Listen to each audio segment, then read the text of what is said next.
Assalamualaikum warahmatullahi wabarakatuh. Waalaikumsalam warahmatullahi wabarakatuh. Apa kabar adik-adik semua? Baik, Bu. Alhamdulillah, semoga kita selalu diberikan kesehatan oleh Tuhan Yang Maha Esa. Amin. Perkenalkan, nama Ibu Salwa Sari Putih.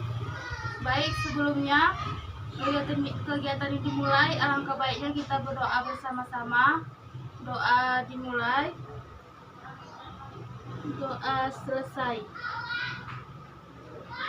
Terlebih dahulu saya menanya, ada yang tahu tidak kenapa kita semua berkumpul di sini? Tidak tahu. Baiklah, karena tidak tahu, Ibu jelasin. Di sini Ibu akan jelaskan apa itu konseling kelompok, di mana proses kegiatan dalam kelompok melalui interaksi sosial yang dinamis di antara anggota kelompok dalam membahas permasalahan yang dialami setiap anggota kelompok. Apakah sudah mengerti adik-adik? Mengerti, Bu. Baik, dalam pelaksanaan ini ada 3 asas dalam konseling kelompok. Yang pertama, asas keterbukaan, di mana dalam kegiatan ini kalian dituntut untuk saling terbuka dalam pendapatan hasil pendapatan kalian masing-masing. Yang kedua itu asas kesukarelaan, di mana kalian boleh terbuka memberi saran ataupun mengenai masalah-masalah yang kita bahas di dalam kelompok. Yang ketiga, asas kerahasiaan, di mana kalian tidak boleh menceritakan hal-hal yang dibahas dalam kegiatan ini. Apakah sudah mengerti adik-adik? Mengerti, Bu. Agar semua hal-hal yang dibicarakan dalam konseling ini tidak sampai ke kelompok lain, maka kita membuat janji rahasia. Bagaimana teman-teman semua? Siap. Saya berjanji Saya berjanji tidak akan membocorkan rahasia tidak akan membocorkan rahasia ataupun hal-hal yang berkaitan dengan kelompok ini kepada orang lain selain kelompok ini.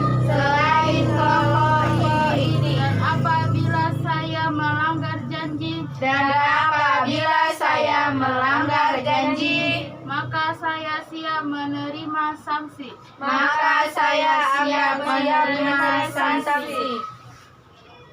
Baik, teman-teman sudah berjanji untuk tidak membocorkan rahasia ini kepada orang lain. Jadi tolong tempati janji kalian, oke? Oke, Ibu. Baik, di sini saya akan menanyakan kesiapan waktu agar kelompok ini dapat berjalan sesuai teratur dan efisien, di mana kita memberi waktu 40 menit ke depannya. Bagaimana kalau diskusinya dari sekarang sampai 40 menit ke depan? Sepakat adik-adik semua? Sepakat, Ibu. Nah, sebelum kita melakukan konseling kelompok, alangkah baiknya kita memperkenalkan diri dengan nama lengkap, hobi, alamat, dan permasalahan dari kalian. Saya sepakat dari sebelah kanan. Nama saya Nisa Putri, hobi saya olahraga, alamat saya Jalan Mandala Bypass, Pontianak. Masalah saya yang dihadapi kurang dekat dengan teman satu kelas. Tujuan saya mengikuti konseling kelompok ini untuk bisa mendapatkan solusi atas masalah saya. Nama saya Febri Adinda, hobi saya menyanyi, alamat Jalan Mandala Bypass, Tengah. Masalah yang dihadapi kesulitan dalam mata pelajaran bahasa Inggris. Tujuan saya mengikuti konseling kelompok ini agar masalah saya dapat terselesaikan. Nama saya Nur Auliarabe, hobi saya berenang, alamat rumah Jalan Mandala Bypass Gang Tengah, nomor 13, Medan. Masalah yang saya hadapi saya itu kurang tenang karena saya kurang takwa kepada Tuhan Yang Maha Esa.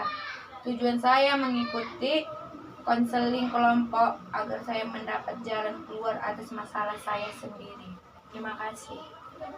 Perkenalkan, nama saya Rizka Nadia Lubis. Hobi saya mendengarkan musik. Alamat Jalan Mandala Bypass, Gang Bahagia. Masalah yang dihadapi yaitu kurang bersosialisasi dengan masyarakat sekitar. Tujuan saya mengikuti konseling kelompok ini agar masalah saya mendapatkan solusi dari teman-teman. Nama saya Arini Dwi Lubis, hobi saya jalan-jalan, alamat Jalan Mandala Bypass, Gang Bahagia. Masalah yang dihadapi, ibu sedang marah dengan orang lain, saya menjadi sasaran amarahnya. Tujuan saya mengikuti konseling kelompok ini untuk bisa menyelesaikan masalah yang dihadapi. Baik, setelah kita mengetahui permasalahan dari kalian semua, maka masalah apa dulu yang akan kita bahas menurut kalian dan apa alasannya?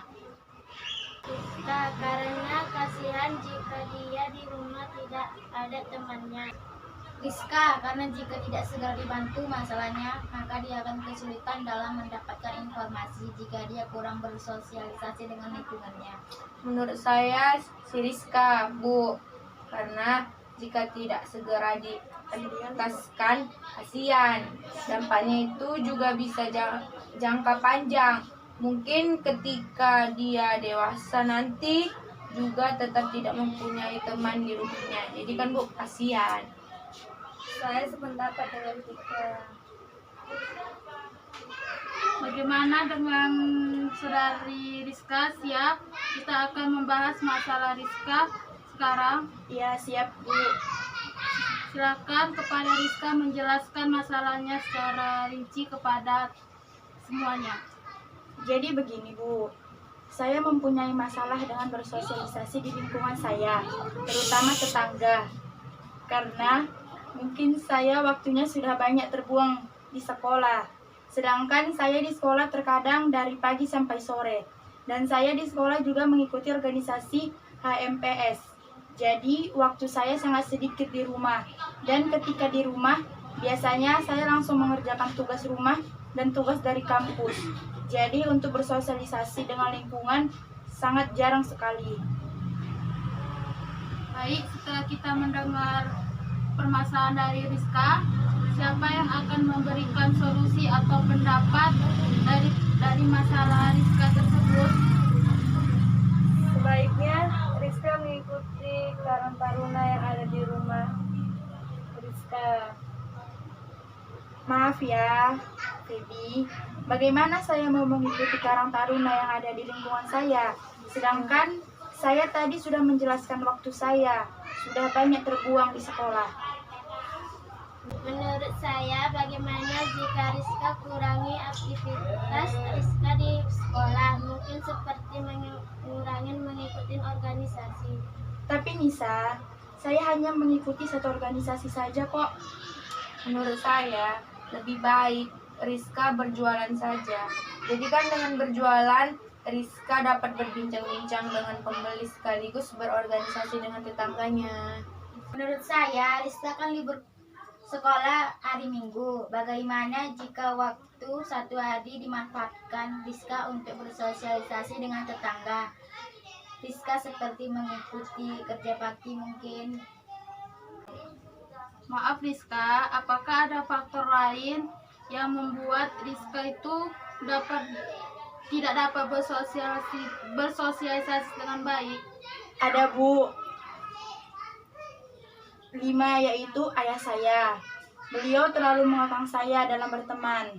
Contohnya, ketika saya ingin bermain dengan teman saya, beliau selalu bilang tidak usah, nanti kamu sakit. Nanti nilai sekolah kamu turun. Jangan pergi kamu, anak perempuan tidak boleh main terlalu lama dan lain-lain. Bagaimana jika Rizka memberikan penjelasan dan membujuk ayahnya? Jika mengikuti organisasi di lingkungan, masyarakat itu sangat berguna sekali bagi kehidupan sosial. Rizka, nanti jika Rizka sudah membujuk dan memberikan penjelasan tentang manfaat berorganisasi di lingkungan masyarakat, pasti ayahnya bisa mengerti. Baik, bagaimana Rizka, menurut Rizka, pendapat siapa yang sesuai dengan solusi permasalahan Rizka? Mungkin saya akan mengambil pendapat dari Rini, agar ketika libur sekolah, saya dapat bersosialisasi dengan tetangga, dan pendapat dari teman-teman yang lainnya, agar saya berjualan pulsa dan memberikan pengertian dan membujuk ayah saya tentang manfaat dalam mengikuti organisasi di lingkungan masyarakat. Baik, apakah ada yang ingin bertanya lagi atau yang ingin kita bahas lagi? Tidak ada, Bu. Kami sudah mengerti, Bu. Kelihatannya pada tegang semua ini, telah berpikir keras untuk menyelesaikan masalah Rizka. Iya, Bu. Iya, Bu. Bagaimana kalau kita bernyanyi agar otak kita fresh? Setuju, Bu. Emang nyanyinya apa, Ibu? Pertanyaan yang bagus dari saudari Nurul. Gimana kita bernyanyi Potong Bebe Angsa dengan menggantikan huruf vokal I? Baik, Bu. Baik, Bu. Oke, mulai sekarang. Piting bibi ingsi dikiwili, nini minti dingsi impit kili, siring ke kiri, siring ke kini, lili lili lili lili lili. Bagaimana teman-teman, sudah fresh kah? Oh, sudah, Bu. Sekali pun. Oke, kalau begitu apakah kegiatan kita ini sudah cukup sampai sini? Sudah, Ibu. Baik, kira-kira kegiatan ini apa kesan dan pesan setelah kita membahas materi ini? Pesan dan kesan dari saya, teruskan biar semua masalah bisa teratasi satu persatu. Bahkan bisa dilakukan di luar ruangan dan menyenangkan, karena dapat masukan yang baik dari sahabat-sahabat sekalian. Sedangkan kesan dan pesan saya, kegiatan ini sangat menyenangkan karena terbantu adanya konseling, dan semoga konseling kelompok ini dapat berjalan dengan baik. Kalau dari saya, kesan dan pesan saya yaitu, kesan saya sangat merasa terbantu sekali dalam mengentaskan masalah saya ini. Dan saya juga sangat berterima kasih kepada teman-teman sekalian yang sudah mengadakan konseling kelompok ini. Saya juga tidak lupa mengucapkan terima kasih kepada Bu Salwa yang sudah memberikan solusi kepada saya.